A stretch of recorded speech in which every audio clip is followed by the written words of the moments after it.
Ito po pala mga alagang manok po dito. Magandang araw po sa inyong lahat o magandang umaga. Kung nasan man po kayong lugar, mapanood nyo po ang aking vlog sa mga oras na ito. Yan po, ito po yung mga kulungan. Backyard lang po talaga.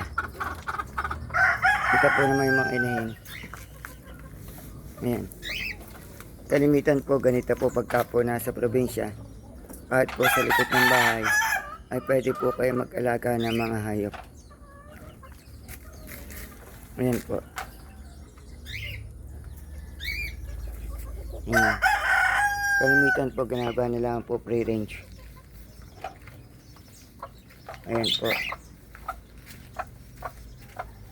Kasi ito po yung paitlogan ng mga pugad po na yan. Ayan po, kita nyo po may pinagpisaan pa po. Ayan. Ito po yung kulungan. Magandang araw po sa inyo lahat. Kung nagustuhan nyo nga po palang vlog ko sa araw na ito, please like, share, and subscribe. Kung gusto nyo nga po palang umorder sa Shopee, pakiclick lang po ang link sa baba. Marami po kayong ma-order at meron pong free shipping. Makatulong na po ito sa kagaya po na small creator. Maraming pong salamat. Mabuhay po kayong lahat.